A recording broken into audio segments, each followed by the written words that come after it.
Hello everyone, हमारे सामने गजब का केस आया है जहां पे एक व्यक्ति को डेथ पेनल्टी मिली थी और वो उस टाइम अपराध करते वक्त एक बच्चा था।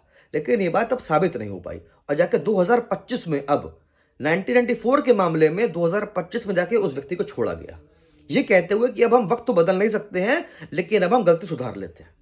इस केस का नाम है Om Prakash Ilyas Raju versus state of Uttarakhand 2025।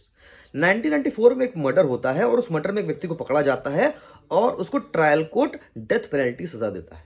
वो बार बार ये कहता रहता है कि वो माइनर है, लेकिन कोई कोर्ट इसको स्वीकार नहीं करता। मामला सुप्रीम कोर्ट तक पहुंचता है और फाइनली ये बात क्लियर हो जाती है कि उसको डेथ पेनल्टी ही मिलेगी। 2012 में जाके वो राष्ट्रपति के सामने एक मर्सी पिटीशन डालता है कि उसको छोड़ दिया जाए अब। लेकिन मर्सी पिटीशन में उसकी सजा को कम्यूट कर दिया जाता है, यानी कि उसको पूरी तरह क्लीन चिट नहीं मिलती है, बस उसकी सजा को नेचर बदल देते हैं, डेथ पेनल्टी से उम्र कैद कर देते हैं और ये कहते हैं कि आप 60 साल तक तो जेल में रहेंगे ही रहेंगे, उसके बाद चाहे आपको कोर्ट छोड़ दे। अब फाइनली 2025 में जाके कोर्ट को ये रियलाइज हुआ कि अब जो एविडेंसेस थे उसमें कुछ कमियां रह गई थी और अब उसको फाइनली छोड़ा गया आफ्टर नोइंग कि वो व्यक्ति उस वक्त 14 साल का बच्चा था केवल 1994 में जब वो मर्डर हुआ, और उसको तत्काल छोड़ा गया।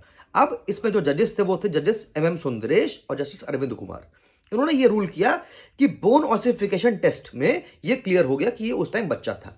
अब देखिए, बोन ऑसिफिकेशन टेस्ट क्या होता है? ये एक टेस्ट होता है जहां पे हड्डियों के बीच में जो फ्यूजन होता है उसको पकड़ा जाता है।